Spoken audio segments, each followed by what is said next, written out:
Hello guys, good day. May pupuntahan pala ako ng Falls guys. Gita ko ito ng classmate ko guys na si Katid Jerry. Yan guys, shoutout pala sa classmate ko guys na si Met Katid Jerry na gatag sa picture na ito guys. Kaya pinuntahan ko guys. Bago ako nakarating sa area guys, dami ko talagang taong tinanong-tanong guys. Para lang mapuntahan ko talaga guys.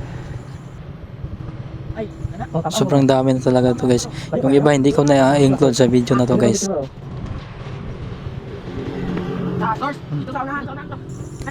Ito si kuya guys, hinabol niya talaga ako guys kasi nagtataka siya, dami ko daw tinanong-tanong kaya yun, humabol siya sa akin. Yan, tinuro niya guys kung saan. Dito yung banda guys. Ito yung daan guys. Yan. Saka ito yung entrance, dito ka magbayad. 25 pesos na po yung entrance dito guys, pero sulit naman po guys.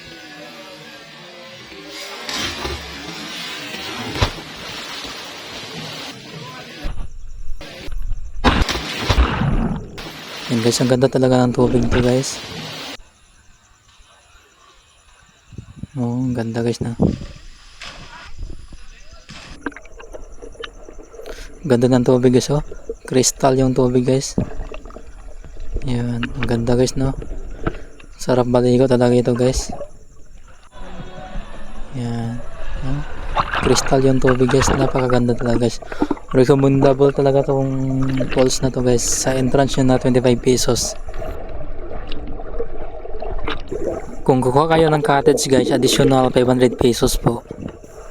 Crystal water, ang ganda talaga guys.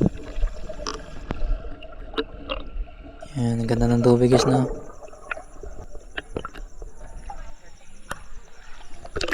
Yan, ganda talaga guys. At saka dito guys, yan. Contest kami guys. Pinakamatagal umahon. Siya yung panalo.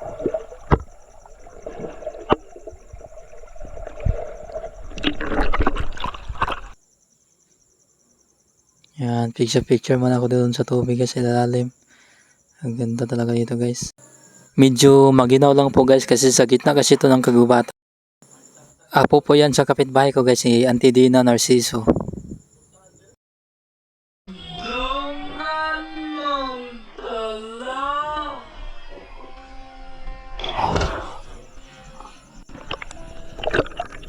Yan, ang gandang tingnan no.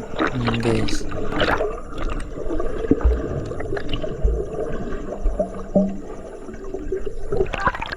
Sobrang ganda. Thanks for watching guys. Yan, mabuhay po kayong lahat guys. God bless po. Salamat. Ito po yung yan, ganda guys no.